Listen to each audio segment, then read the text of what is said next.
Halo sobat, assalamualaikum warahmatullahi wabarakatuh. Kembali lagi bersama saya di channel Mazaya Zuhairi Nafia. Sobat, kemarin di video sebelumnya saya sudah membahas soal eh, penyebab ikan yang sering mati di kolam sobat.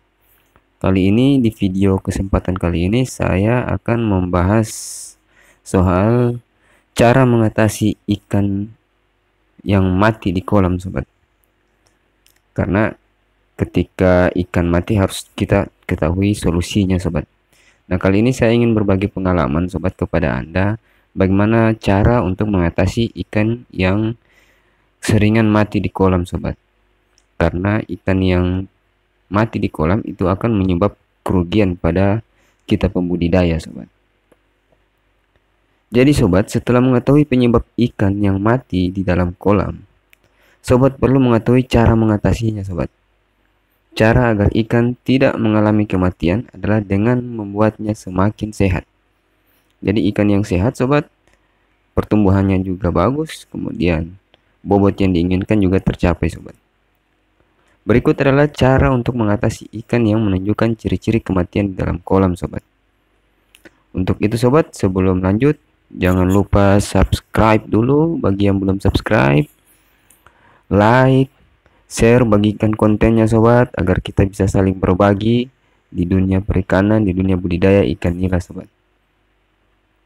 Lanjut sobat, yang sudah subscribe saya doakan semoga rezekinya dilimpahkan oleh Sang Pencipta, amin.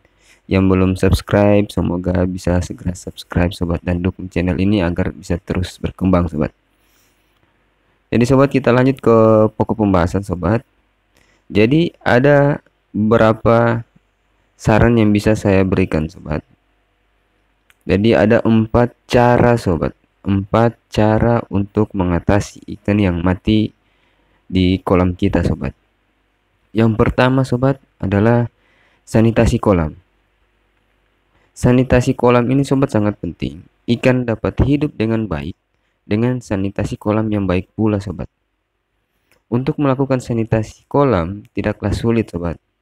Sobat hanya harus memastikan kolam memiliki sirkulasi yang baik sobat, hingga kotoran dapat keluar.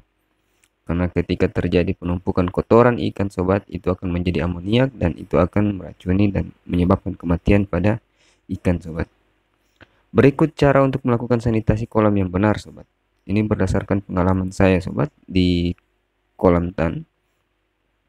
Yang pertama sobat, pasang filter atau pompa agar air dapat mengalir keluar dan terganti dengan air yang baru sobat. Jika di kolam tanah sudah ada air sirkulasi yang keluar masuk sobat. Untuk yang bioflok kemudian kolam beton, kiranya ini yang perlu diperhatikan sobat.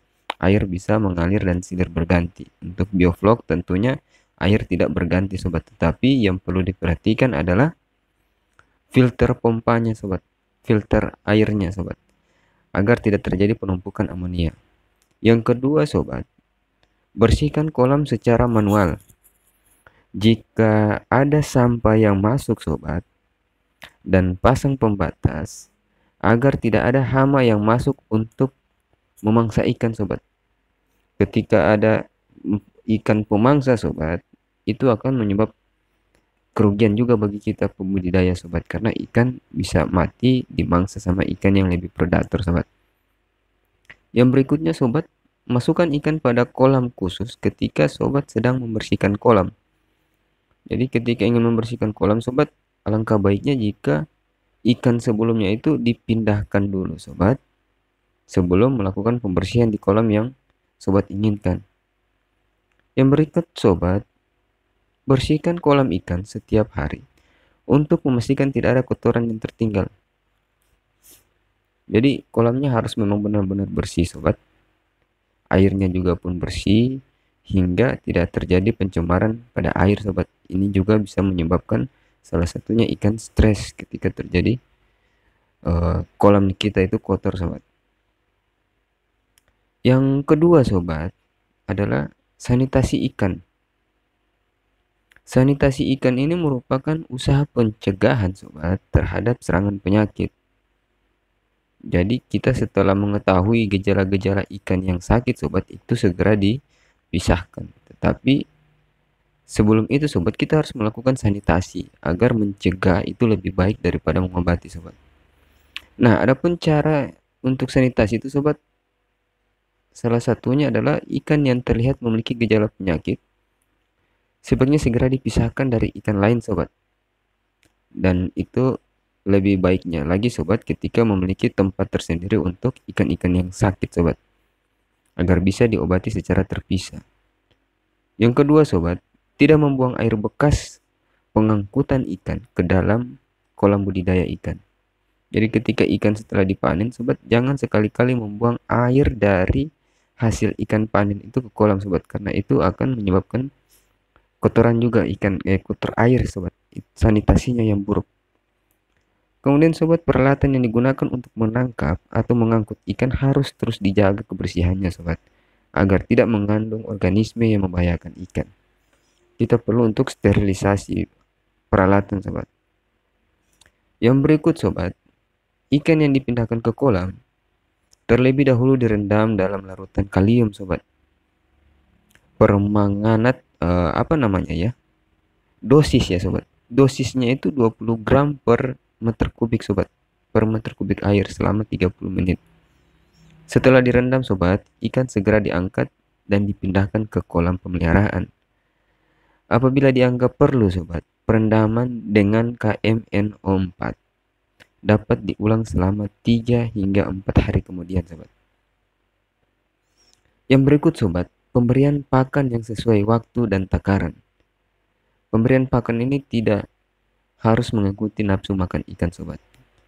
Nafsu makan kita sobat, nafsu kita untuk memberi makan ikan. Jadi pakan ini adalah hal yang menunjang kesehatan ikan sobat. Pemberian pakan ikan juga harus tepat waktu dan sesuai takaran. Beberapa hal yang perlu diperhatikan sobat dalam pemberian pakan.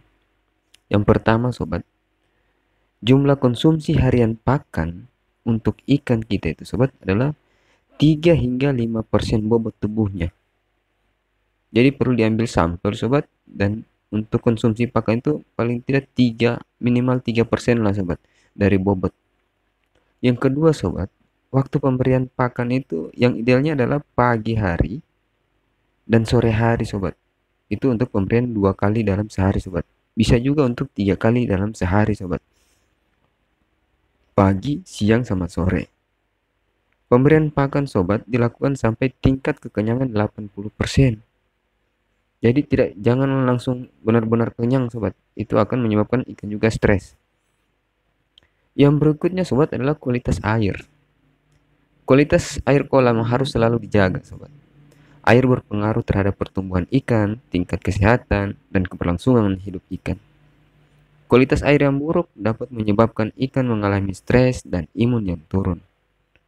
Patogen dalam air itu mudah berkembang, dan kemudian potensi timbulnya penyakit.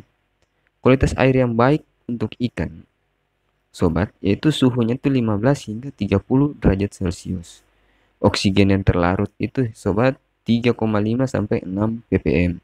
Kemudian salinitasi sobat 0 sampai 10%, pH air 5 sampai 10, amonia di bawah dari 3 mg per liter, nitrit di bawah dari 0,3 mg per liter. Jadi sobat, berbudidaya ini susah-susah gampang sobat, tergantung dari kita memaknainya. Jika dianggap ini sulit, ya mungkin bagi sebagian orang akan terasa sangat sulit sobat. Tetapi jika kita menganggap ini sebuah pekerjaan yang membuat kita happy, maka ini akan menjadi sangat menyenangkan sobat.